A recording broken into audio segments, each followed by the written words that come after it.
La volonté de l'âme dans la vie doit être éventuellement réalisée par l'homme conscient, car toute activité consciente supplante l'idée que l'on peut se faire de la volonté, puisque la conscience, une fois réalisée, nous fait reconnaître l'illusion de notre libre arbitre et nous permet de voir jusqu'à quel point l'homme est mené par les circonstances qui ne sont que des voies d'expérience, qui ne peuvent être évitées que par une volonté réelle, c'est-à-dire par l'actualisation d'une force qui n'est ni dominée par la personnalité, ni sous le contrôle de l'ego. Alors que la détermination est une manifestation dans l'ego de l'intelligence universelle, imparfaitement réfléchie en lui, elle n'est aucunement volontaire, puisqu'elle ne s'appuie que sur la force irréelle de l'être, c'est-à-dire la personnalité irréelle. La force étant irréelle, car ne provenant pas d'une source supramentale, détachée de l'ego, le caractère de la détermination, de la volonté subjective, ne tient qu'au désir que l'on a de l'appliquer, alors que la volonté réelle est une vibration de l'intelligence de l'âme qui s'ajuste avec le temps et permet à ceux qui la vivent de ne pas pouvoir se l'appointer ou se la revendiquer, n'étant pas de ce plan, mais d'un plan supérieur à l'ego. La détermination, son illusion subjective, coïncide avec l'illusion du libre arbitre, qui ne peut être délogée que lorsque l'homme a commencé à percevoir la réalité vibratoire de sa conscience et de l'effet de cette dernière sur ses sens et son centre de décision. Pour que la détermination ne soit pas faussement interprétée comme étant de la volonté, il faut apprendre à se voir de façon non impliquée dans une action quelconque, afin de laisser passer en soi l'énergie vibratoire qui dirige et oriente. Le facteur le plus obscur du phénomène de la volonté est toujours la part dont s'imagine avoir l'ego dans l'action. Mais comme l'ego n'est sensible à l'énergie vibratoire que lorsque celle-ci s'est fortement fait sentir, il lui est difficile de s'imaginer que sa volonté irréelle soit l'expression voilée d'une force intérieure non identifiée ou identifiable, et par le fait même totalement imperceptible, car elle est coloriée par des sentiments et des désirs. De là le phénomène de l'illusion du libre arbitre chez l'homme, qui lui offre la détermination de l'acte comme levier, servant à appuyer sa conscience subjective, lorsqu'en fait le levier lui-même est appuyé sur une réalité dont l'origine est au-delà du voile égoïque. Le contraste entre la détermination, la volonté subjective, et la volonté réelle ou objective est tellement évident à l'homme conscient que toute compréhension de cette dualité ne peut venir qu'après la destruction des voiles de l'ego. La proportion de subjectivité dans l'acte est toujours mesurable, si vous voulez, selon le degré de conscience de l'homme. Plus l'homme est conscient, plus la détermination devient impossible. Car plus la volonté créative est présente dans la conscience. De là, ce qui est évident à l'homme conscient est simple fantaisie à celui qui n'est pas suffisamment sensibilisé à la vibration intérieure de l'intelligence créative en lui. Tant que l'homme croit déterminer ses actions, c'est que le taux vibratoire de son corps mental supérieur n'est pas suffisant, de sorte que tout rapprochement entre la volonté universelle et la conscience lui est impossible. Il suffit à l'homme de s'imaginer ayant le libre arbitre pour qu'il puisse s'imaginer avoir de la volonté. La nuance est contiguë à son niveau de conscience. La puissance et la domination vibratoire des forces de vie permet à l'homme de vivre de ses forces et de les vivre selon la perfection dont elles sont originaires. Ce n'est pas une domination dans le sens que l'on entend, puisque elles font partie de l'homme. Mais l'ajustement nécessaire de l'ego face à leur pénétration implique que ce dernier doive vivre une prise de conscience qui constitue au début une sorte de domination. Mais la domination que l'ego peut souffrir des forces de vie résulte de leur puissance dans l'homme et non d'un conflit entre elle et lui. La volonté réelle de l'homme est proportionnelle à sa capacité d'absorber cette force, force qui fait partie de lui et qui cherche à s'identifier parfaitement avec lui, jusqu'au jour où son ego et la force intérieure s'unifient et créent dans l'homme la vraie individualité où l'on ne retrouve plus l'illusion de la détermination de l'acte, mais la réalité de la volonté de la force qui engendre l'acte par le biais de son ego, réduisant ce dernier à un effet de la force sur la personnalité qui engendre à son tour une forme quelconque d'acte créatif et conscient. L'acte conscient ne provient jamais du rapport entre l'ego et la personnalité, mais de l'esprit universel agissant sur l'esprit de l'homme, par vibration, afin de déterminer, par l'action, ce qui doit servir à l'évolution. Cet acte est volonté et n'a rien de la détermination ou de volonté subjective fondée sur le corps de désir ou l'appétit de l'ego.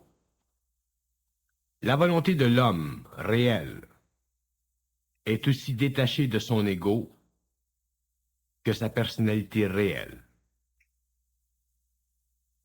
Tant que la fausse personnalité ou la vision que l'on a de soi-même se propose de remplir un rôle quelconque, l'ego voudra déterminer son action.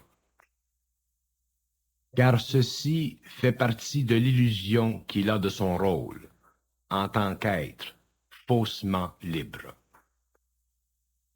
Mais l'homme vraiment libre n'a pas besoin de fausse liberté pour se réaliser pleinement, dans l'intention de sa pleine conscience, dont il tire toute chose, y compris la vie.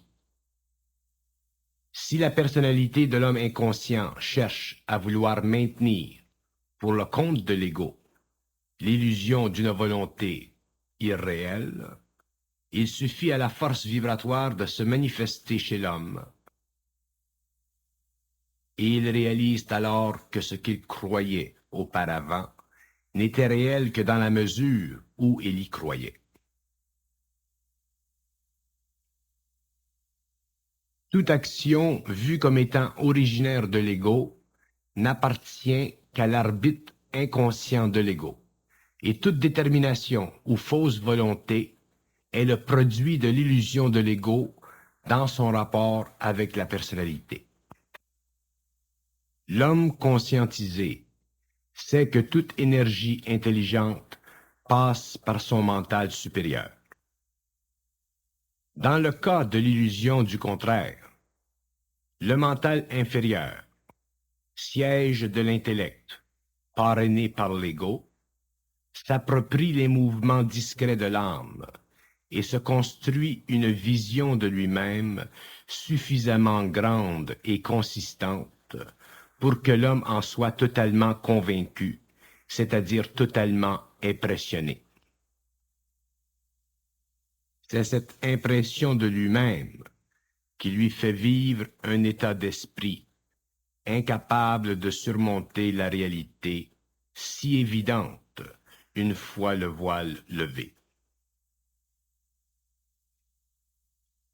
Seule la pénétration graduelle de l'intelligence supérieure dans l'homme et de son action-force peut ouvrir les yeux de l'homme et lui faire comprendre qu'il est construit de toute autre façon qu'il n'est prêt à l'admettre.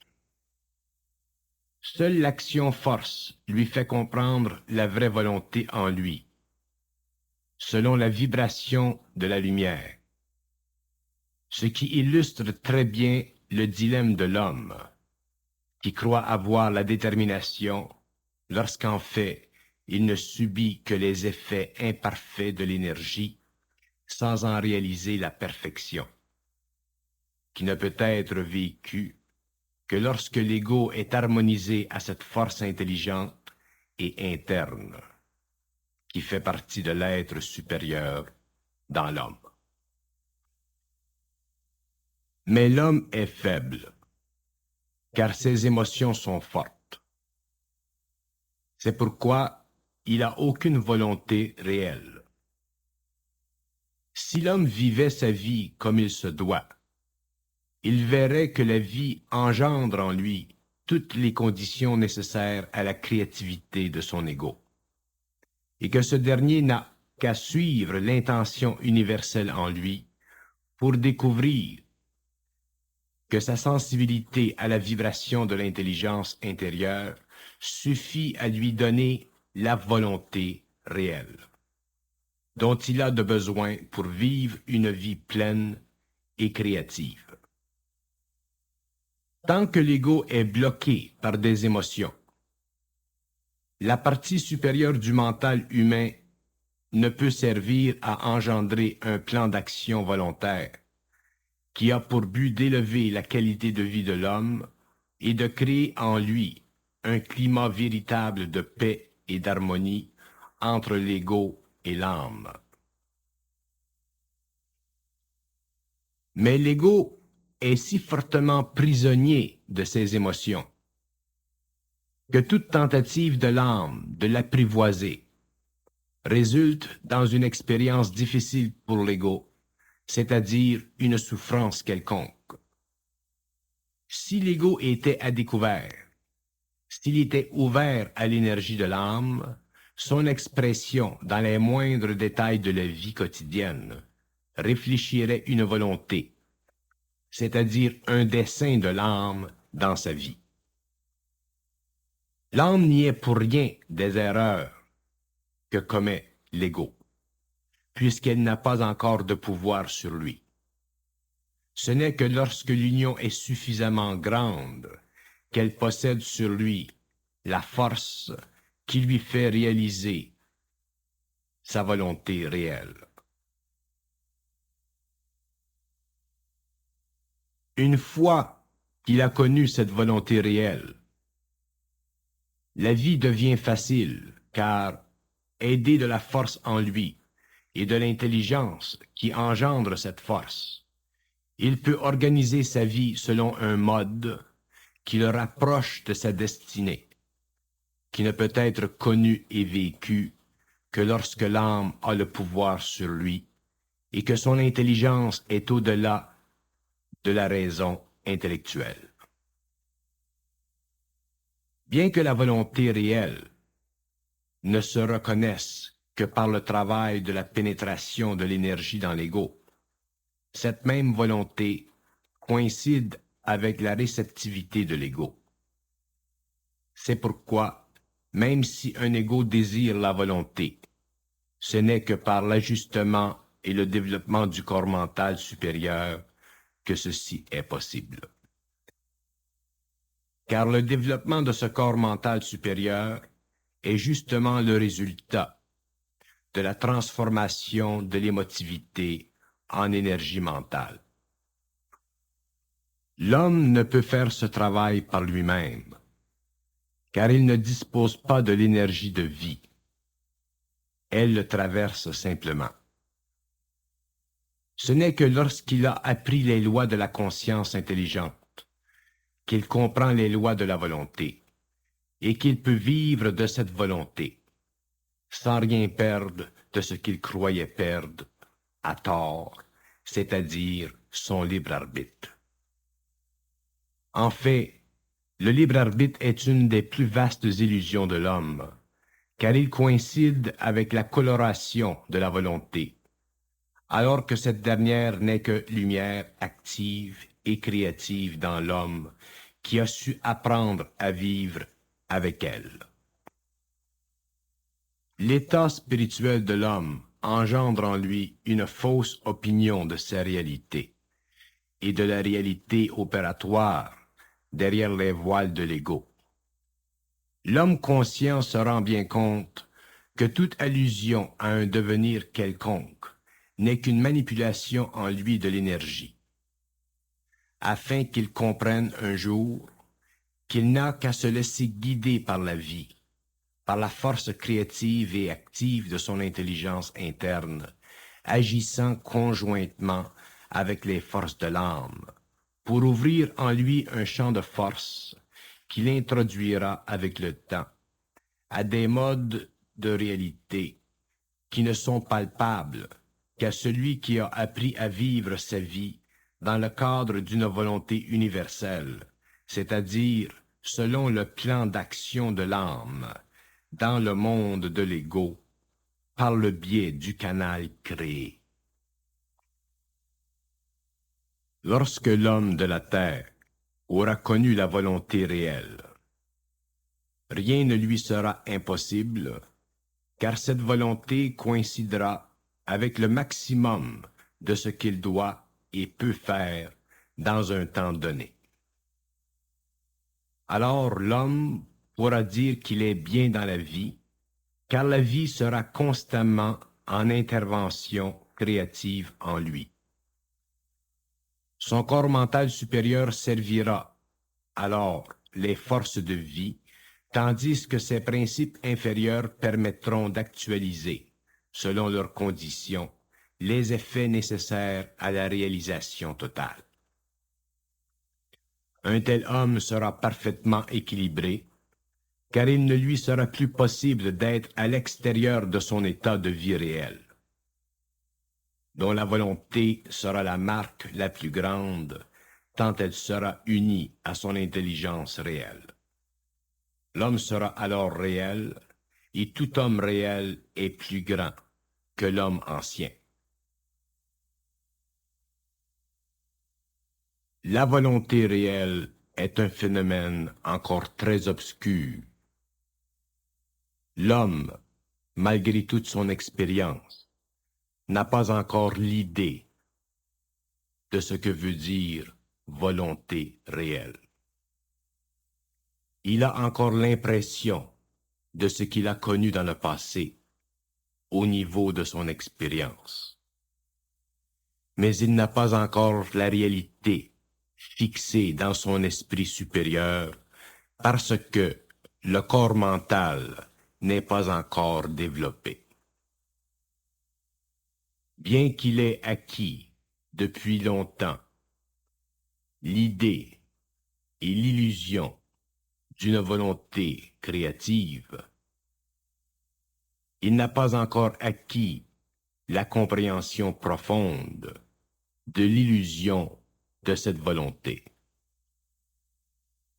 Et toute réalisation constante provenant de la réalité profonde du lien entre l'ego et l'âme détruit nécessairement les fondations anciennes de la croyance subjective et psychologique de l'homme. C'est pourquoi le phénomène de volonté est un phénomène encore irréalisé ou non réalisé par l'humanité.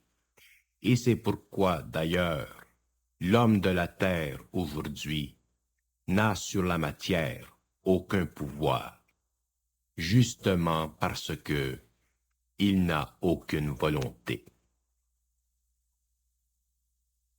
Mais l'évolution ou l'involution a voulu permettre que l'homme dépasse le stage animal afin que se manifeste sur le globe une race supérieure à l'animal, race qui devrait et pourrait, à l'avenir, transcender les limites de la matérialité et effectuer sur des plans supérieurs, en relation avec des forces nouvelles, des constructions nouvelles.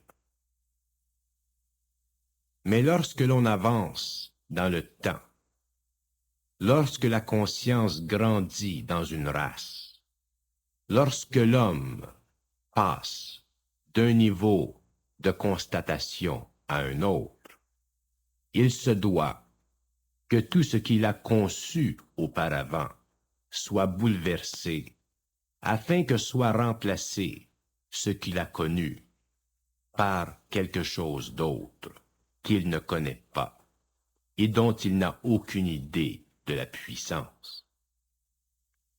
C'est pourquoi il est important à l'homme nouveau de bien s'apercevoir petit à petit, graduellement, qu'il n'a pas de volonté réelle, que sa volonté est réellement un aspect inférieur du jeu qui se joue entre son ego et sa personnalité, à l'insu de sa conscience réelle.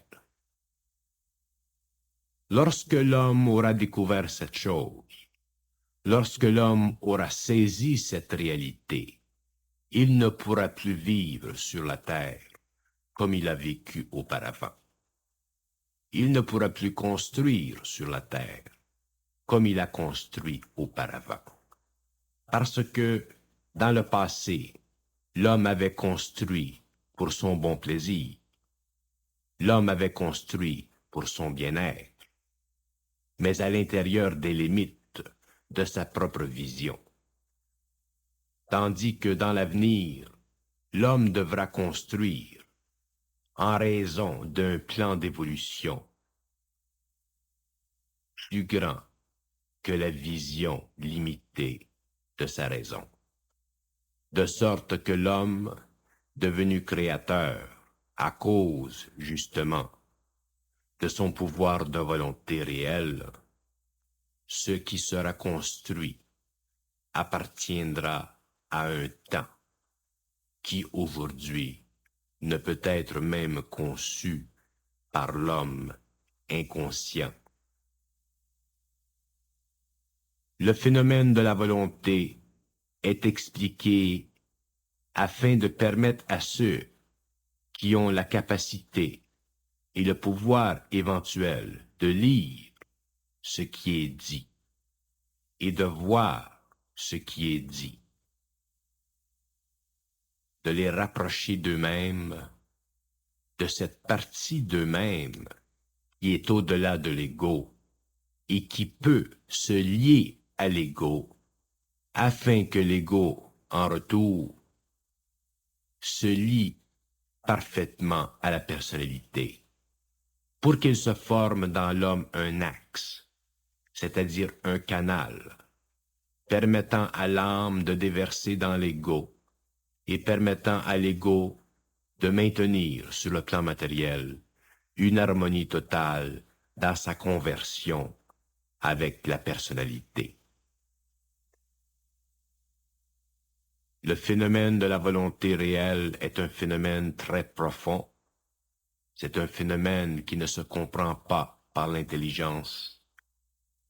C'est un phénomène qui ne se comprend pas rationnellement. C'est un phénomène de vie, faisant partie du pouvoir interne de l'homme, n'appartenant pas à l'ego de l'homme et n'étant pas entaché par la personnalité de celui-ci. Lorsque nous disons que l'homme n'a pas de volonté, nous disons que l'homme est incapable de saisir la véritable partie de lui-même qui met en branle les forces de vie, passant par ses principes, et capable de manifester sur le plan où il le désire la conscience universelle et la création qui en découle. Tant que l'homme, dans sa subjectivité, de par sa volonté subjective, de par l'illusion de son ego, de par l'illusion de son libre arbitre, ne pourra pas sentir le réel, il ne pourra pas comprendre, réaliser que la volonté qu'il possède n'est qu'un paravent, n'est qu'une facette diminutive de la volonté cosmique.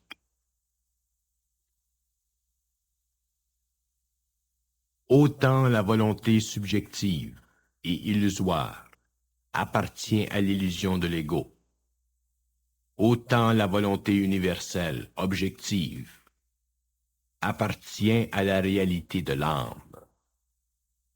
Et lorsque l'ego et l'âme s'unissent, cette volonté plonge l'homme dans une dimension d'expérience qui dépasse à la fois les sens et la matière. Cette volonté, dont l'origine est ineffable parce qu'elle fait partie des principes universels dans l'homme, rencontre en lui l'intelligence et l'amour. Il est évident que la volonté de l'homme, la volonté subjective de l'homme, ne rencontre en lui ni l'intelligence universelle, ni l'amour universel. Si nous avons décidé de discourir sur le phénomène de la volonté, si nous avons décidé d'éclaircir un phénomène qui est obscur parce que il n'appartient pas à l'homme inconscient, c'est parce que nous savons que l'homme de l'avenir aura besoin de comprendre les aspects psychologiques de sa vie subjective qui bloquent la manifestation en lui de cette volonté. Alors que l'ego est incapable de saisir l'ineffable, parce que l'ego est limité par les sens, la sensibilité intérieure de l'ego, la participation en lui de l'énergie de l'âme, lui permet tout de même de sentir la vibration de ce principe de volonté. Et c'est par l'actualisation en lui de ce principe que les remparts de son illusion s'écroulent et que la vie nouvelle commence à couler dans ses veines, lui apportant petit à petit, difficilement, à chaque jour, de plus en plus de réel, jusqu'au moment dans sa vie où il est totalement immersé dans le réel et ne peut plus en sortir. Autant il est important à l'ego de saisir la réalité de son illusion, autant il est important à l'âme de pénétrer en lui lorsque ce dernier saisit l'illusion de son libre arbitre et de sa volonté subjective. Parce que l'ego qui ne saisit pas cette illusion ne peut pas avancer dans le champ de la lumière, car la lumière doit, avant de pénétrer, engendrer en lui suffisamment de force pour qu'il puisse supporter son passage. C'est pourquoi je dis que le phénomène de la volonté réelle, est un phénomène unique dans l'homme. Et l'homme qui vit ce phénomène, qui le comprend de plus en plus, s'aperçoit que sa vie qu'il a vécue auparavant n'a aucune valeur. Elle n'a aucune valeur dans ce sens qu'elle n'était pas réelle. Effectivement, elle avait une valeur dans ce sens qu'elle était expérientielle.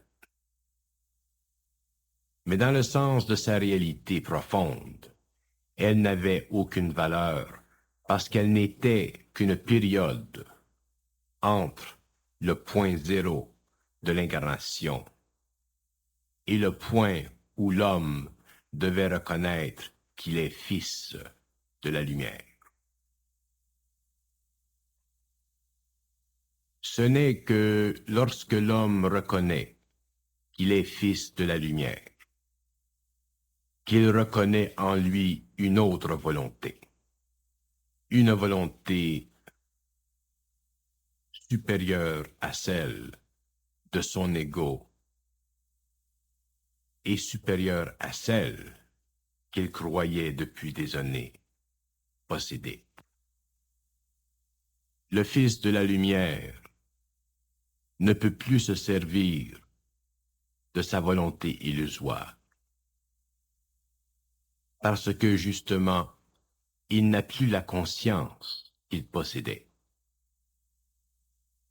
Or, son ancienne volonté subjective, celle qui avait servi à l'expérience de l'ego, ne peut plus servir au dessein de l'âme, puisque celle-ci maintenant a décidé d'illuminer l'ego, de le rendre serviable, afin qu'il puisse participer à son plan de vie sur le plan matériel où il est en évolution.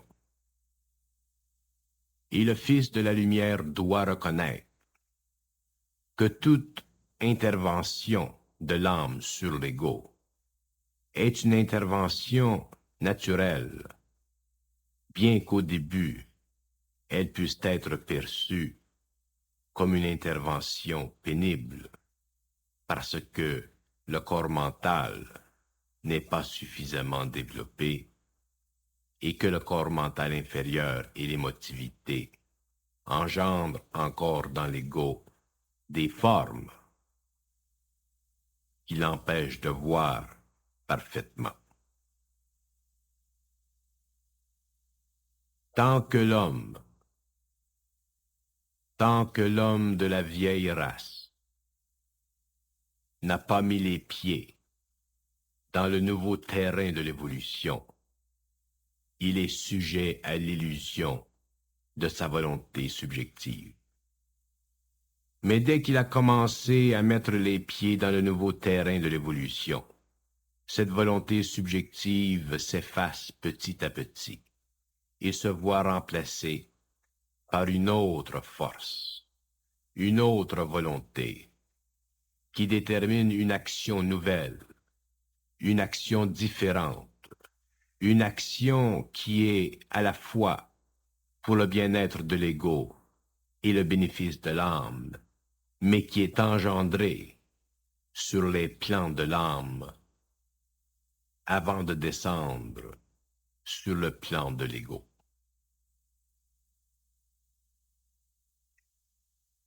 Et l'ego conscientisé réalise ceci et se voit à la fois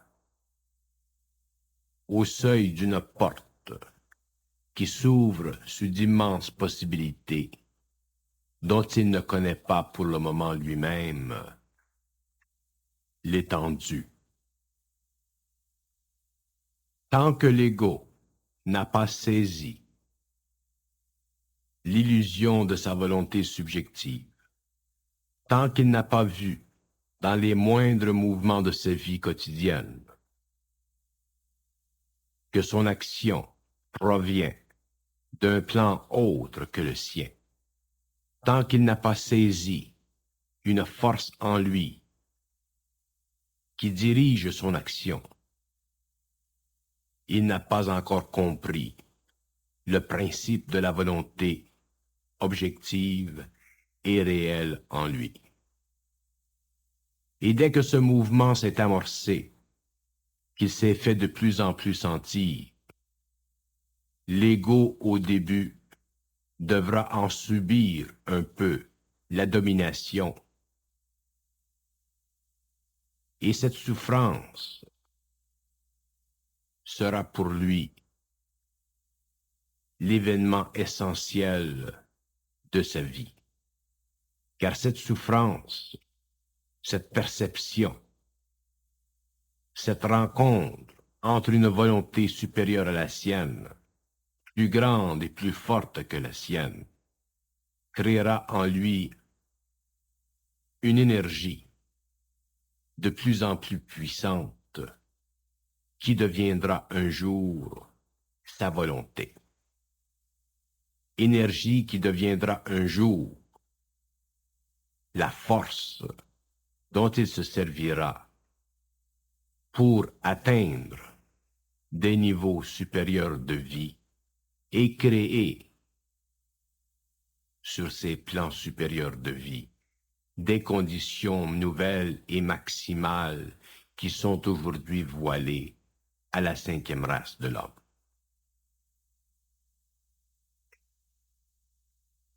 L'homme de demain ne peut plus se mettre la tête dans la terre. Son ego ne peut plus refuser de voir ce qui est réel.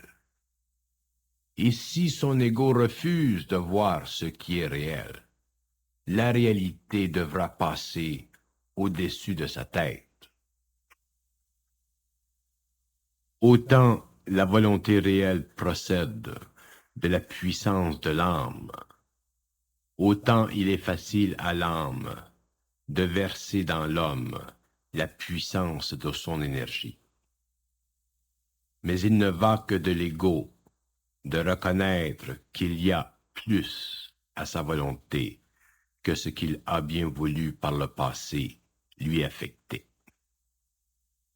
L'ego a beau désirer le meilleur des mondes, il doit vivre les conditions qui le mèneront à ces mondes. S'il refuse, par orgueil, d'admettre ce qu'il peut sentir, comment pourra-t-il vivre d'une force qui n'est pas à la hauteur de son inconscience, mais à la hauteur de sa conscience universelle? L'ego veut tout avoir, mais ne rien donner, justement car il ne possède rien de véritable. Sa pauvreté étant grande et sa richesse souvent trop éloignée de son désir. L'homme de demain, le fils de la lumière, l'homme qui sait, devra reconnaître qu'il y a dans l'homme plusieurs hommes,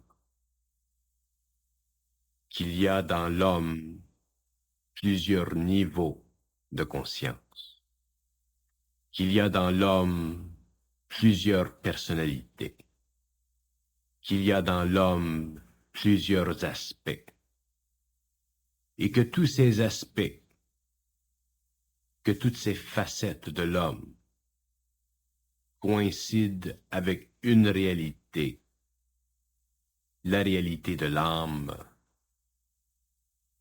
d'où se manifeste la volonté universelle.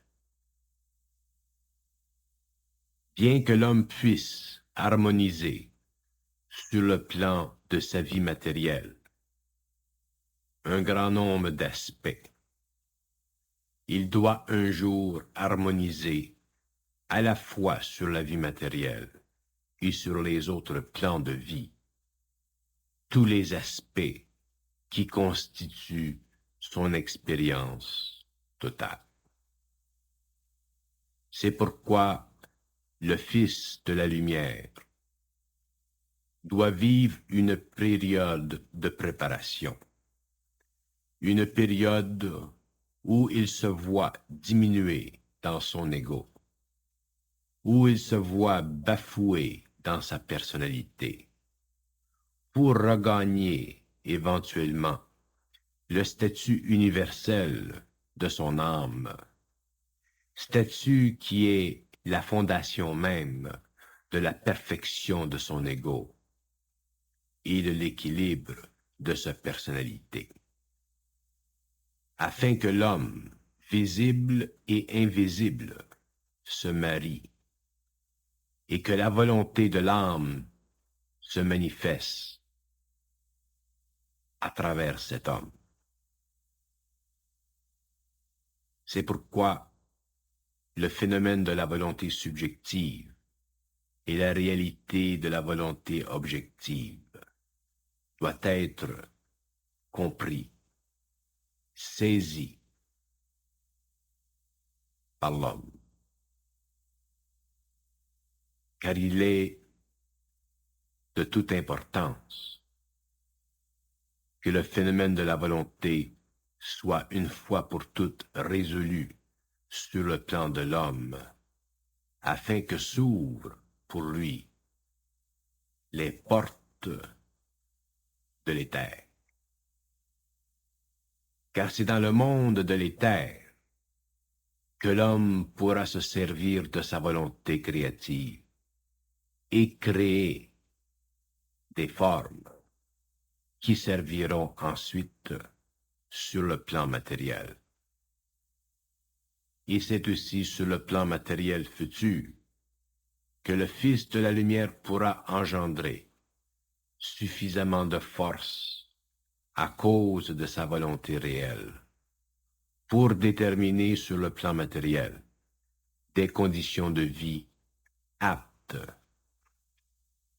à élever la conscience de la planète et à créer sur la Terre une civilisation neuve, une civilisation dont les principes découleront de la loi universelle dans l'homme, de la loi qui, manifestée dans l'homme, deviendra le gage de son statut universel que l'on a appelé Fils de la lumière. Le phénomène de la volonté est obscur et demeurera obscur pendant un certain temps. Mais l'obscurité de ce phénomène s'élèvera petit à petit, car la conscientisation de l'homme nouveau se fera graduellement, et l'homme verra qu'effectivement, ce qu'il avait cru au début concernant son libre arbitre, sa volonté personnelle, sa volonté subjective, n'étaient que des voiles cachant à son ego la réalité d'une volonté très puissante, dont il se servira plus tard et dont il tirera plus tard le maximum des bénéfices.